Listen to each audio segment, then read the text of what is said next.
This hit goes out to you, Mr. Wick. 42 regular, wasn't it? Yeah. And so it begins. The only way John Wick will ever have freedom and peace is in death. Yeah. Da da da da da da da! You sound insane. You realize that? Yeah. The whole world gone crazy! Are you serious? Ladies and germs! It's showtime.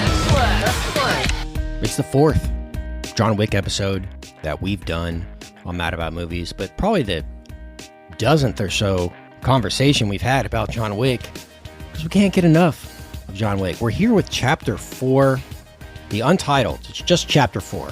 There's no Parabellum attached this time around. Guess they ditched that idea. So we're at Chapter 4. Is this the last chapter? We'll discuss on this episode of Mad About Movies. Welcome in. I'm Kent, joined by co-hosts Richard and Brian. Richard's back in the fold this week, up in New Mexico. Richard, did you have to see this one at the local dollar theater, the one screen that you got up there in New Mexico? We've got a good theater in this town now. And it was this is the state of the movie industry, because playing at said theater was John Wick 4, Avatar 2, Creed 3, and Ant-Man 3. Like, wow. that was the 4 screens.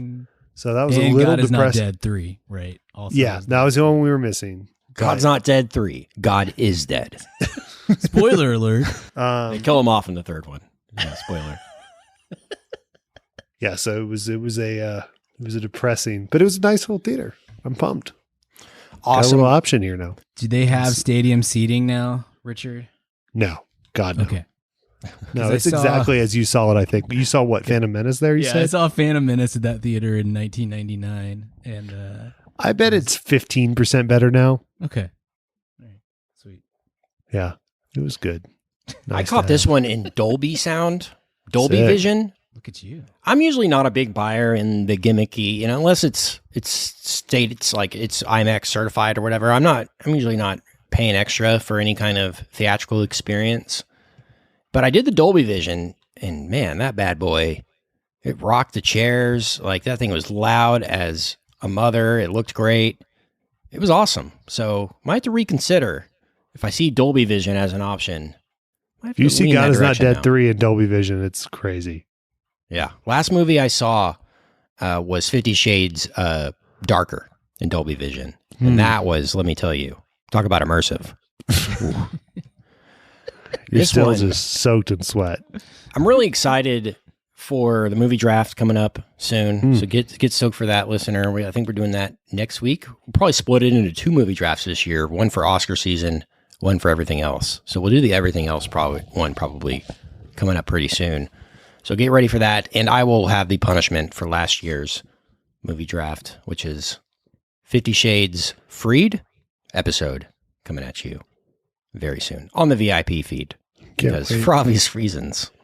When I think about can't let the sort kids of listen to that one. S&M erotic cinema, I think Ken Garrison. Always have, always will. Well, that'll be coming at you, no pun intended, very soon. All right. John Wick 4, fellas. I had a great time this past week rewatching John Wick 1 through 3. You know, there's like a lot of franchises we do here. You know, I do my due diligence for the podcast. I'll rewatch movies, catch myself up, immerse myself in the world as much as I can to get myself in the mindset to talk about it.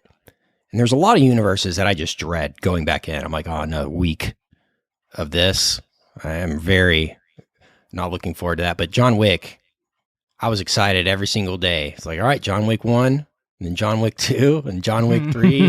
I rewatched John Wick 3 twice, actually, because wanted to go back and experience some things about it. But yeah, love this universe. Guys, I'm white, and I'm in my mid-30s, and I'm a dude. So, of course, I love John Wick, okay?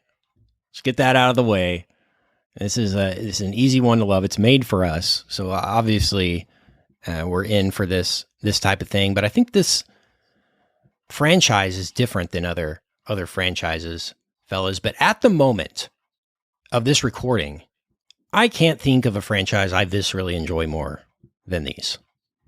Brian, I'll pass it off to you on general thoughts on John Wick, the franchise, headed into this one. Yeah, I think part of what's great about this series, I'm going to look and see if I can, while I talk, I'm going to see if I can find the tweet. I should have been prepared. Because our guy Joel posted something in... Oh, I saw the tweet. It was like, it's the most agreeable franchise. Yeah. Yeah. It's from somebody on Twitter. His name is Jason. Very little discourse around John Wick. I don't know. Yeah. Yeah. So the tweet was just, John Wick has to be one of the most discourseless movie franchises there's ever been.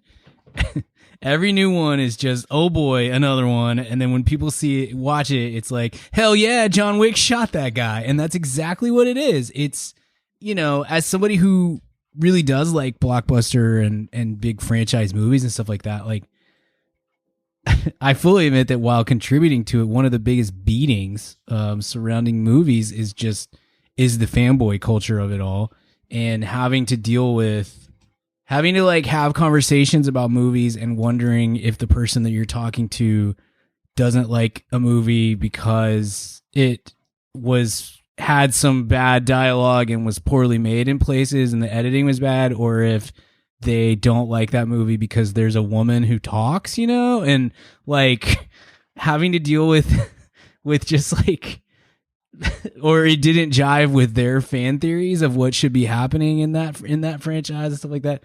John Wick movies, exactly what you're going to get. Every single movie. This is a little bit of what the Fast movies discovered, and I think maybe have probably run too far at this point, but Fast movies maybe are were the poster child for this, of just like, we're going to do stupid stunts. We're going to talk about family. We're going to nominally have a car race at some point in here. It's just going to be dumb action the whole time. And you're going to go home and be like, yes, that was awesome. I loved it. I had a great time tonight. These movies have picked up on that and do this bit very well. So I did the same, Kent. I watched all 3 movies leading into this. Went to see this late Sunday night with a couple of buddies, and it was just the most fun at the theater. Like, it's stupid, and everything that happens is dumb, and I just sit there like almost cackling the whole time, because it's just like, oh, he's got nunchucks now. Let's go. He has nunchucks now. I mean, I go back all the time to the third one. He's fighting in a knife museum, guys. Like, that is the most. I always go when I travel. I always hit the knife museum. Yeah, when they came up with that one, when they were in their white, he fights Boban in a library. Yeah, exactly. Oh, that's all you got to know. It's just it's fun. It's dumb. These movies really understand their identity. They're really aesthetically pleasing too, by the way. I think totally. Oh, they look, the lighting in these movies, guys. Yeah. Yes. Unbelievable. Like, yes. I'm just like bathing That's the in wrinkle just incredible they add. lighting They don't, for like all these movies. They look incredible. They might be cheap in terms of thrills and in terms of some dialogue moments stuff, but they don't look cheap. That's where they're unique amongst all the pulp stuff history. I mean, they are beautiful films. They have a unique quality too, a unique look too. Like, you see a frame, it's the kind of in the John Wick universe. Absolutely. And it's kind of Blade Runner meets, it's like Blade Runner meets Fast 5 is like the look and feel. Mm-hmm. Yeah. It's got this kind of dystopian feel to it. I love the way they shoot New York. I mean, this one to go to Japan, I thought was a stroke of genius. To have the Paris element in it, I thought was a stroke of genius too. I mean, I don't want these movies to end anytime soon. Richard, where did you fall in these kind of headed into it? Very excited with you, along with you guys. It's not one, it's funny. It operates a very peculiar place in my brain. I've grown to really love this series. We've talked about this in previous episodes, talking about these. We talk about our wins all the time on the show. We kind of whiffed on the first one. We didn't really get it fully in the moment, and subsequently watched it more. Oh, this is kind of fun. And then the sequels kind of cemented it. So by now, obviously in the fourth one, excitement, but this is not something it's something I'm always very excited for, but not something I really anticipate, meaning it's like, oh, cool, it's John Wick week. I don't really count down the weeks or days to it like I have for other franchises in the past, where I'm like, oh, I can't wait for whatever. But this one is but it's like, oh, cool, I'm going to go see John Wick this weekend. I'm very excited for that. But because they are so simplistic in terms of plot, I think that's what's interesting about it. I'm excited, but I don't anticipate meaning. It's not like I'm going, oh man, I can't wait to find out how this mystery's solved. Right. Or what's this one going to be? It's like, no, I know exactly what it's going to be. I'm fine. There is little to no like real thought in terms of that. And I'm still just as excited. It's a really interesting and unique experience building up to these. Cause there's no like, who's going to be John Wick's dad? You're going to find out in John Wick 5. Right. Like, it's like, nope, he's just going to shoot stuff. Yeah. Well, be here at 9. I'll counter that a little bit in this one going in. Yeah, I think know what to expect, but I wouldn't say that this movie, like when you're leaving it, you would say that's what I expected. It wasn't how I felt about it. Maybe that's how you felt, but I would say this one more than the other three twisted and turned me in directions that I didn't expect when it came to stakes and things like that. In terms of us whiffing on the first one, I don't think it's a criticism of us as much as it is how good that second one was. Because even going back and rewatching them, guys, John Wick 2 might be my favorite of all of them. It's so awesome. It's so great. And it just puts that first one into a totally different context. It takes it up a notch. It's almost the perfect sequel.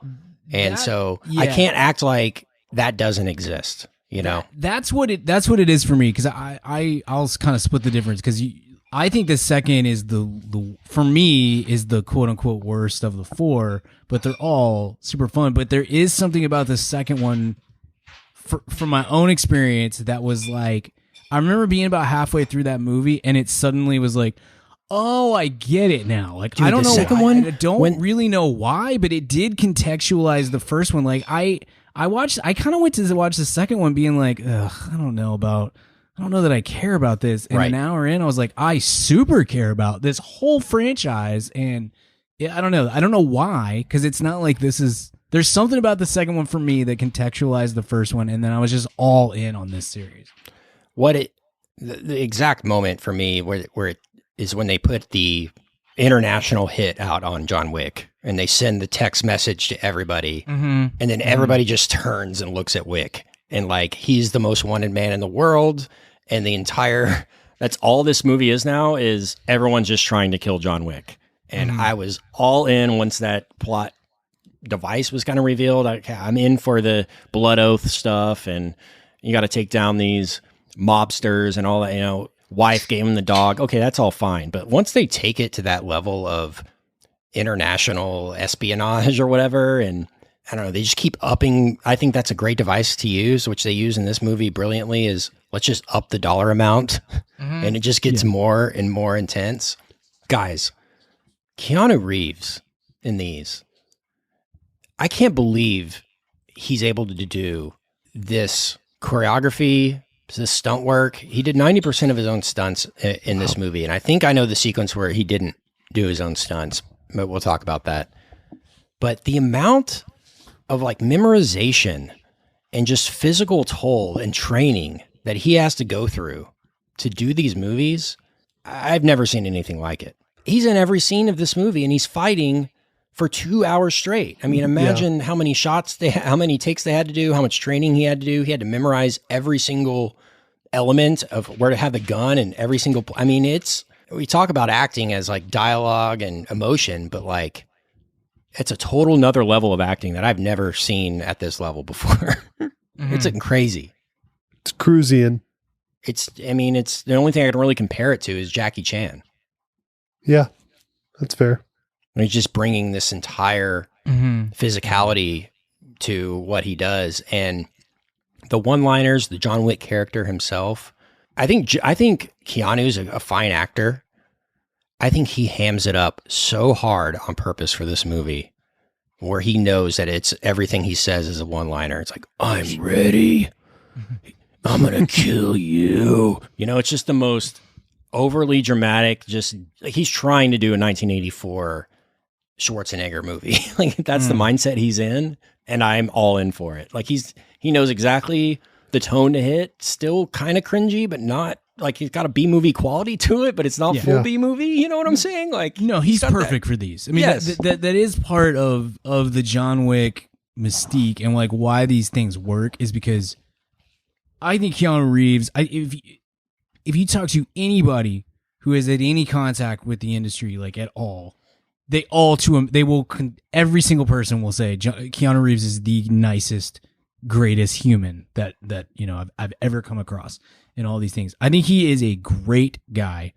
I think he is like barely passable as an actor most of the time in most of the movies that he's been in over the years. He's a great physical actor, which you kind of touched on, Kent. He does the physicality of this genuine martial artist. Remarkable. Yeah. Remarkable. And that's not for nothing. That counts for something. As far as like, facial expressions and line delivery and what we typically think of when we think of, quote unquote acting and stuff, I would say that he's usually not very good if we're being, totally honest. It works so perfectly for this role. He embodies the cheese and the ham it up, like that specifically works for the way that he acts. He plays into this. The character is written for him so well to highlight exactly what it is that he truly excels at. And he hits those notes so well. Like I don't think his range is very big at all. But when you are in his wheelhouse, he's freaking great at it. And so this is like the perfect character, the perfect movie, the perfect vehicle for what he does well. And it just continually through the course of these 4 movies, and I think like maybe to this is the peak of that. It really, really like the movie just goes out of its way to be like, what does Keanu do well? Cool. We're going to just keep doing that over and over and over and over again. And it's going to leave you in a place where you're like, God, he's freaking awesome in this. And he is. He's awesome in these movies. Yeah, man. John Wick came out in 2014. And right before that, in 2013, he had Man of Tai Chi and 47 Ronin, which were both historical flops. Yeah. And then, man, just one movie, the right director, the right property, the right character can just turn everything around and make you the most wanted man in Hollywood.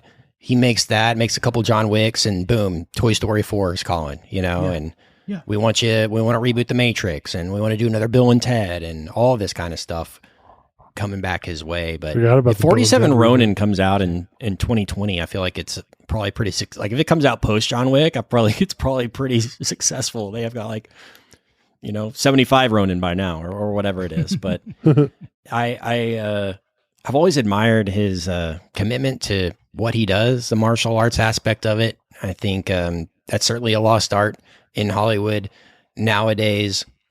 But these movies are just so much different than kind of anything we've ever seen before. I love the characters in it, kind of all the side characters.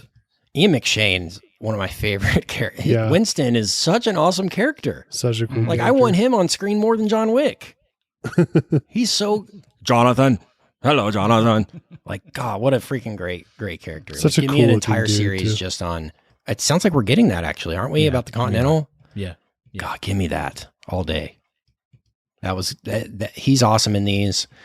And then in this cast, we have added Bill Skarsgård, fellas. Ultimate creepy villain guy. The whole freaking family's creepy, man. I don't like looking at them. They're all creepy to me. He's really good. I love me some Bill Skarsgård. Crazy how much he looks like a young Steve Buscemi. Have you seen those comparisons? Yeah, really. Yeah. It's very, very weird.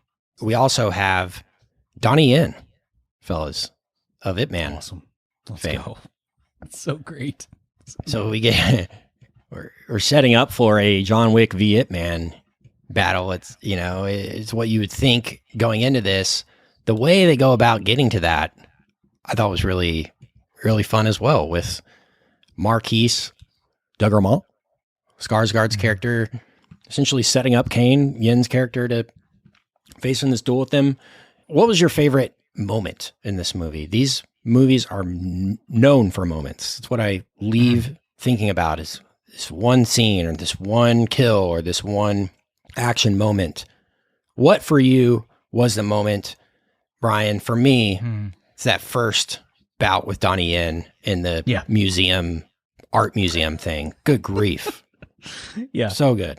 That sequence, it's very close to the beginning of the movie, and it lasts for like 40 minutes at least, I would guess. Like, it's a really long action sequence that kind of feels, it's not quite like, it's not built to make it feel like it's uncut, like it's just like, oh, we're just rolling the whole time, because you're jumping back and forth between a couple of different there are different like battles. Yeah, different setting. There's like the whole green room that they're fighting in, and they go back up, and then they have an nunchucks with the other guys, and then it's the one-on-one, and But there's no break. There's not even a second where you're not just watching one person shoot at or attack with a sword or hit with a nunchuck or whatever else. Like, it is just for 40 minutes, you're just like, holy cow, this just keeps going. And then at some point in there, I've referenced Knife Museum in the third movie a lot, because again, I think that is like the quintessential John Wick thing. Like, they figured out like, hey, what if he stumbled into a knife museum and started having to fight people in the knife museum? Well, that sounds awesome. And in this one, that moment to me was, he knocks over a glass and he reaches down in there and he pulls out a pair of nunchucks and he just wallops dudes for about 3 or 4 minutes with a nunchuck. I mean, that was an incredible sequence. And it was just, again, I'm just kind of laughing, and just me and my buddies are all just having the greatest time.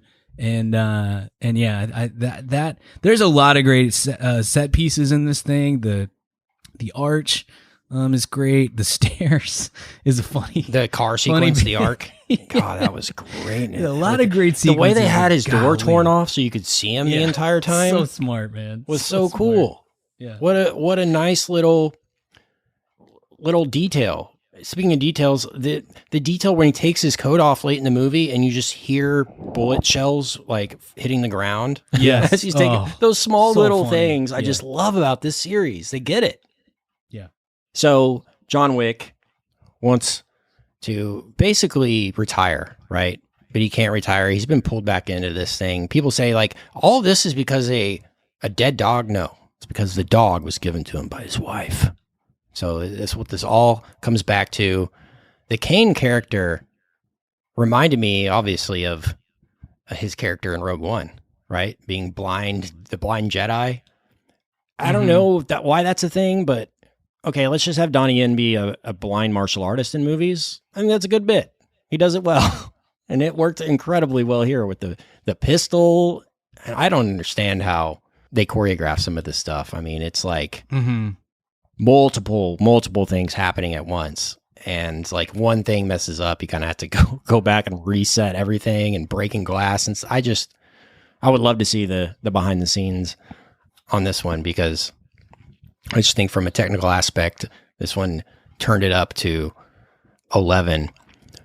What did you think about the other characters that we have stalking him along the way? The other one named, or just credited as, Tracker. My favorite sequence, though, before we leave that, was I love the dueling pistols thing at the Basilica. That was just such a great kind of like mixture of high and low culture with that. It was just a great setting. All that. Sorry. Wanted to get that in there. Very John Wick. Yeah, we won't get super spoilery, and you didn't spoil anything there. But what I'll say to that is, without getting spoilery, the way it starts out with John Wick riding a horse, which, by the way, never thought that would work. More John Wick on a horse. Yeah. That works really well. But it starts out with that Western theme, and then it ends on that kind of Western theme, too, with the duel. So I thought that was a cool loop back around thematically there. Do your question, the kind of Mr. Nobody Tracker guy? Yeah. Yeah, he was cool. He was pretty badass. What else can you say?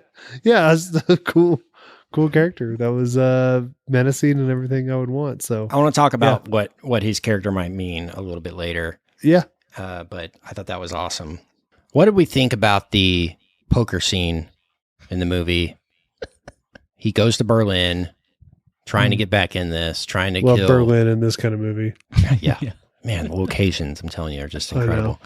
He's trying to kill Marquis at the end of the day, but he has to go through Berlin to get there because he has to get in another club to get him access. There's a lot of rules, okay, at the high table. He has to go fight this guy whose name in the movie is Killa. Am I the only one?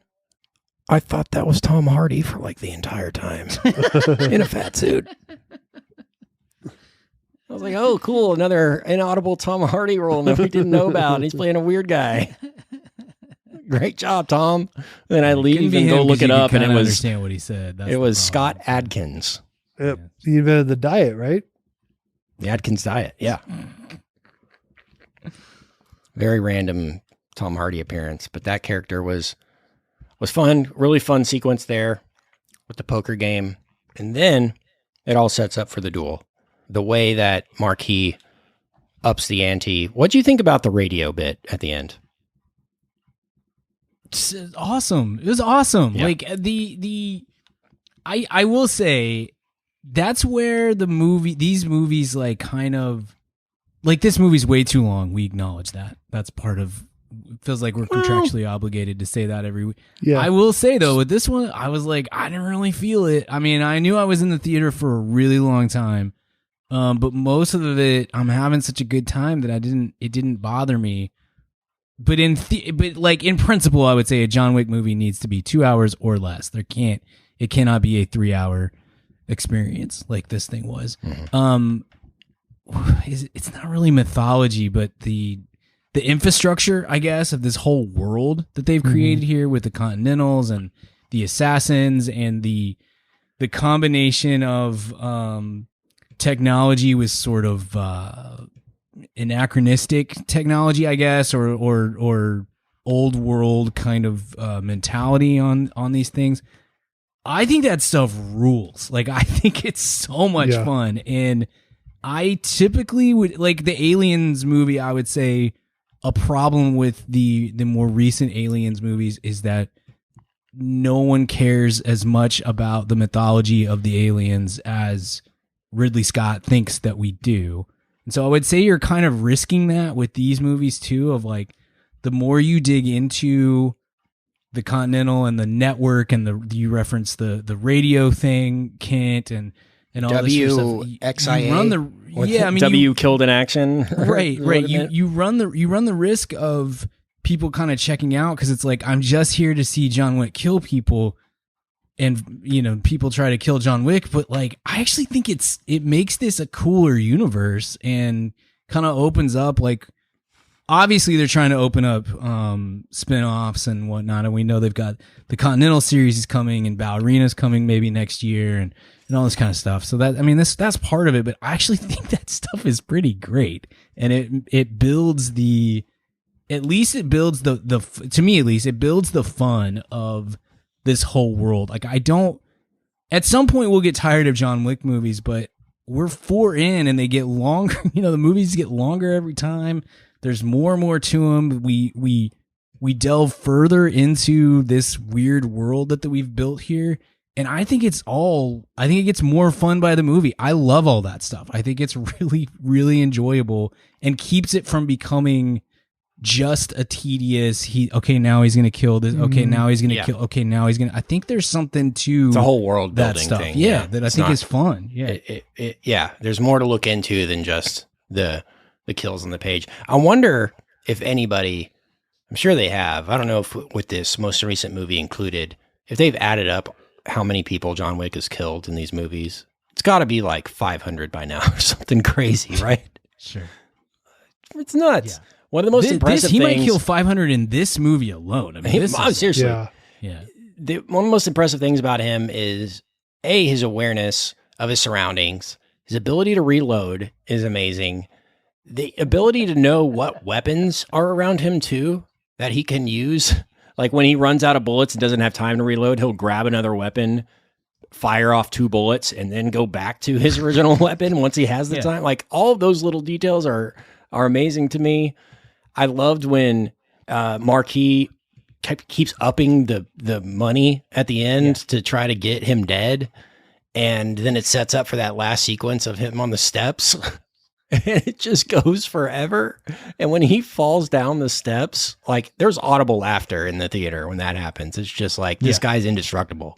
He is. He's falling off buildings. He's falling down 200 steps multiple times, and he's just getting up and walking away. Like, this guy is basically superhero level. And that sets us up for the end, the big duel. This is when I talk about stakes, swerving. Is he dead, guys? Is that really what we're doing here? No. Cannot be killed. No. Yeah. Was Bourne dead at the end of Bourne 3? No. Yeah. Yeah. I think that was a convenient way to do things. Like, oh, he's okay. We show the grave, and we can, if we want to move on, we can. If we want to take 8 years before we do the next one, we can. You know, whatever. We can let it be. We can see how this does financially, which, by the way, very well turns out. I think they want to let the franchise breathe a little bit, which I think is probably pretty smart.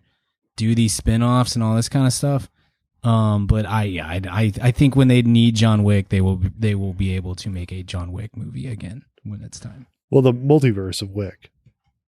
So he's dead in this universe. Exactly. Yeah. But then you just invite another. You just invite Ezra Miller's going to run backwards. Yeah, it's going to be totally. It's all good. It seemed like they were setting it up for the tracker to take over I don't know, his job or whatever, the kind of the way it ends with the tracker. Also, Keanu is apparently in Ballerina. So although it's a prequel spinoff, so to speak, they're lucky that their star has looked exactly the same for like 15 years. Yeah, man, Keanu's 58 though. I know. I mean, how many more of these can he do? Like, wouldn't you think he'd be like, all right, give me on the next one ASAP? Because when he's like 63, is he really going to be wanting to do these movies? I don't know. Can he? Yeah, I mean, at some point that runs out, right? But I mean, you know, warriors have a way of healing faster, you know? So like maybe he can continue to continue to do this for, I mean, he and Cruz are just could be out there crushing, I guess. The one sequence I didn't think was him in the movie was the one that was shot all overhead, which was an amazing sequence. Yeah. But I was just kept thinking, like, why would you have Keanu Reeves do this? There's no reason to. You can't see him. It probably took 2 weeks to shoot that sequence. So why would you need Keanu for that? Yeah. Unless he wanted to be there. The one with all the incendiary bullets and stuff. That was an incredible awesome sequence. That was one of the coolest things I've ever seen in an action movie. Yes. It was like the Minority Report scene times 50 of the with spiders. Fire. Yeah. With incendiary rounds. With incendiary rounds and sumo wrestling and you know, anything you could ever want in a movie. Oh man, I can't get over like how I want to see this again just so I can like digest. These are ones you want to go back and watch just because you feel like you missed so many little moments in them, and this one is no different than the others. How would you rank them of the four? This is your new PIN number on your debit card, Brian. I gotta say, as much as I love this might be like my third favorite. Like I love 2 and 3 so much. This is like right beneath that, and then the first one's just obviously the first one. But I like this one a lot. But I think 2 and 3 just hit a mark that is just like very hard to hit for me. I think for me it's probably I think I go 4, 3, 1, 2. Oh, 4's at the top. This was awesome, man. Like I 3, you know, I mentioned previously, like 2 is where it all kind of clicked for me, but that made 1 better. 3, they really upped the ante on like, okay, you guys like that? Awesome. Well, here you go. Again, Knife Museum, Halle Berry with the dogs. Some of the sequences down the stretch of 3 were just ridiculous. And then also you kind of get that added element of that one was the one that really starts getting into the world that we're working in, the Continental, the Winston stuff, all that. Yeah, Jordan. The battle in the hotel in 3 is awesome. That is an awesome stretch. This one, there's maybe 10 minutes of downtime, I feel like, in the whole movie. And all of these action sequences are great. Donnie Yen is an incredible addition to this cast. This rules. I mean, it's just so much fun every time out. So yeah, it's hard for me. I don't know. Maybe in a couple weeks, maybe I'll come back and change the order of that. But at least Prisoner of the Moment, this is the best one for me. If in fact John Wick is still alive and they make John Wick 5 that's set after this movie, two things. First of all, gotta have the scene. They're setting up for the scene of him just with the MacGruber. Yeah, with the jackhammer just chiseling out his stuff that he buried in John Wick 2 in his house. Remember, with the cement and all that? Yep. He buries all his stuff. Waiting for that, so can't wait. And can we get Jackie Chan? Yeah, that'd be great. That would be pretty incredible if we could add him into this thing. That'd be fun. I need it. By the way, when that guy throws him back down the stairs, that he just oh my gosh, I was cackling. It's just like, that is so, and he just keeps rolling. Oh, great bit. Poor stunt guy that had to do that. Just all right, go again. Gosh. There's some, like, I saw some Instagram reel or something that was a behind the scenes from this of just a guy rolling down the stairs. They're like, all right, action. And the guy just tumbles down the stairs. They're like, cut. Good. It's like, oh, poor guy. It's tough work, man. Yeah. Hey, it's good work if you can get it. All right. Keanu, love it. John Wick, I'm giving it an A. What about you? Or actually, A+. Sorry. Brian. Yeah, A+ for me. This is just too much fun. Like I said, maybe it comes down as we see some of the other movies this year, but golly, this was fun. Richard? I'm gonna knock it down an entire letter grade because it's 3 hours long. You know my rule. So I'm gonna give it just a solid A. That's fair. Otherwise, my only defense defense to that, gotta have a code. Yeah. My only defense to that would be like if they saw this as like the end movie, and it's like, okay, we can do 3 hours. This is the last one for 4 years or whatever it is. Okay, there you go. There's the grades for John Wick 4. We'll return to talk Continental and then Ballerina, starring Ana de Armas in the lead role. Side note: somebody who we need in this universe, Carrie Russell. Yeah. Yeah. She kicks so much ass in The Americans. Just like say that for every destroys. Yeah. She would be great in this. All right. Maybe in the Ballerina. Hopefully. Get some Carrie. Do you want to make a podcast? Spotify's got a platform that lets you make one super easily, then distribute it everywhere, and even earn money all in one place for free. It's called Spotify for Podcasters, and here's how it works. Spotify for Podcasters lets you record and edit podcasts right from your phone or computer, so no matter what your setup's like, you can start creating today. Then, you can distribute your podcast to Spotify and everywhere else podcasts are heard. And video podcasts are also available on Spotify. With Spotify for Podcasters, you can earn money in a variety of ways, including ads and podcast subscriptions. Best of all, it's totally free with no catch. Ever since we started using Spotify for Podcasters on Mad About Movies, it's made it super easy to get our show posted and out to all the Man Fam. We highly recommend you give it a try. Download the Spotify for Podcasters app or go to spotify.com/podcasters to get started. All right, let's hit a weekly recommend, fellas. Weekly recommends. What you got, Richard? Yeah, I'm going to recommend a book that I read a little while back, but I haven't had a chance to recommend it. It's Blood, Sweat, and Chrome by Kyle Buchanan. It's about the making of Fury Road. Oh, nice. I heard about this. Yeah, and all the turmoil and all thing that went with that. But it's also, really incredible, vision by George Miller to make it as well, to kind of overcome a lot of things. And now they're doing it again with Furiosa. So I thought it was kind of timely to recommend that this year. But yeah, really cool kind of modern Hollywood book. Is Furiosa coming out this year? No, it's next year, right? Believe so. Yeah. What's her name is in it? Anya Taylor-Joy. Yep. Right. Mm-hmm. Mm-hmm. Is the behind the scenes story interesting though? Oh my God. Yeah. Okay, good. because So it's you know dramatic. the whole It's top. not just like Yeah. details. You haven't It's heard like all there's that, like- all the stuff. Tom Hardy and Charlize Theron hated each other. Like there was no speak. It was a whole kind of a very. No speaking. I've to heard Tom about a Hardy. lot about Hardy, but I didn't know, Oh, yeah. if it was like a good Big book drama. in terms of that stuff, or it's just like Oh yeah, for big movie time nerds. drama. Cool. No, not just for movie nerds, pop culture nerds too. But it's a great movie nerd book too. It'll Awesome. be a classic of the genre, I think. Blood, Sweat, and Chrome. That's what that one's Let's called. check that out now. I don't love that movie, and I know that makes me weird, but I wasn't super interested in that book. But now, I think you'll love it. change my tune. Yeah. Okay. Like it. What you got, Brian? I'm gonna recommend an album. It came out at the very end of 2022, but I just started listening to it recently.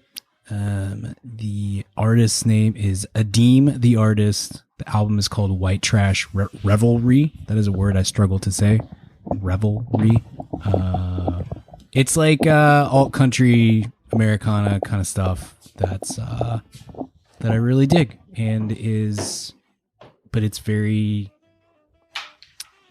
It's not Isbelly, because Isbelly, like almost every song is very sad.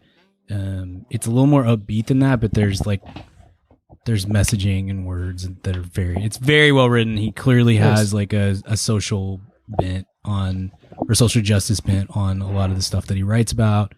The really well crafted lyrically kind of songs, and then the music is great too. So the song that that popped up on a random Spotify list that I really liked, that got me like, oh, we'll see what this guy's about. It's called Books and Records. It's really good, and but the whole album's awesome. Really dig it. So That's how you Adeem, found the Macklemore artist. too.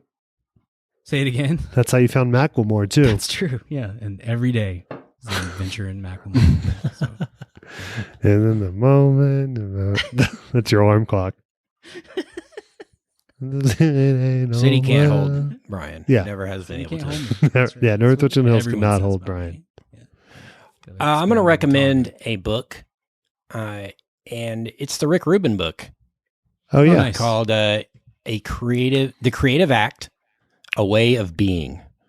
And Rick Rubin is the music producer behind such legends as the Beastie Boys and Weezer and the Can't Chili all be Peppers. winners.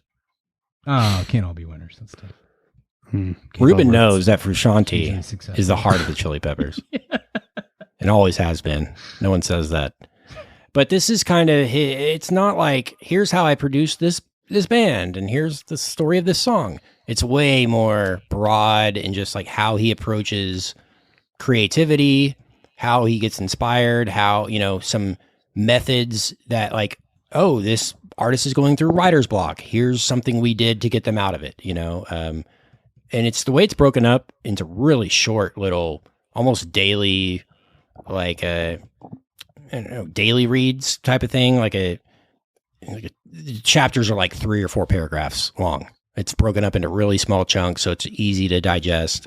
The first half is minimalist really at all? broad, and him talking about just a lot of his philosophical beliefs, and then the second half is way more like tips and tricks for creatives, which I found really inspiring, inspirational, and it's along the lines of the Stephen King writing book, and just like here's how I've done it. It works for me this way, might not work for you, but at the end of the day, when you read it, you're just like really inspired to go just do stuff, and I think that's kind of the point of it. So it's called The Creative Act, A Way of Being. nice. It's real, he's super hippie, so just keep that in mind going in. Like, this guy hasn't shaved his beard in 30 years, so that's kind of all you need to know. Check it out. All right, there's Week Recommends. There is John Wick 4. Hope you enjoyed See you it. guys for Ballerina. Let us know what you think of it and what you thought of this one in the comments. If you're on Spotify, they have comments now, apparently, so leave us one there. Nice. Leave us a nice review, a nice rating if you enjoyed it. And we'll be back next week for Brian's specialty, Dungeons and Dragons. Oh, guys, I'm finally doing So I'm looking forward to finding out what Dungeons and Dragons is next week. Yeah. We're not Can't even wait. reviewing the movie. We're just going to play Dungeons and Dragons for the first time together. So If you explain the rules, super fun. it'd probably be, 6-hour podcast, something like that. Yeah. Man, there are so many strap podcasts in. that do that. Oh my gosh. Yeah. No, thank you. All right. We'll be back next week.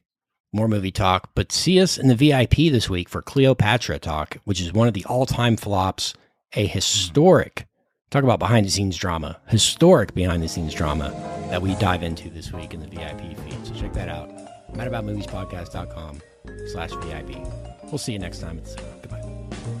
Hey baby, I hear the blues are calling, tossed salads and scrambled eggs. And maybe I seem a bit confused. Yeah, maybe, but I got you pegged. But I don't know what to do with those tossed salads and scrambled eggs. They're calling again. Scrambled eggs all over my face. They're making me yah-yah. Your salads and scrambled eggs. They're calling again.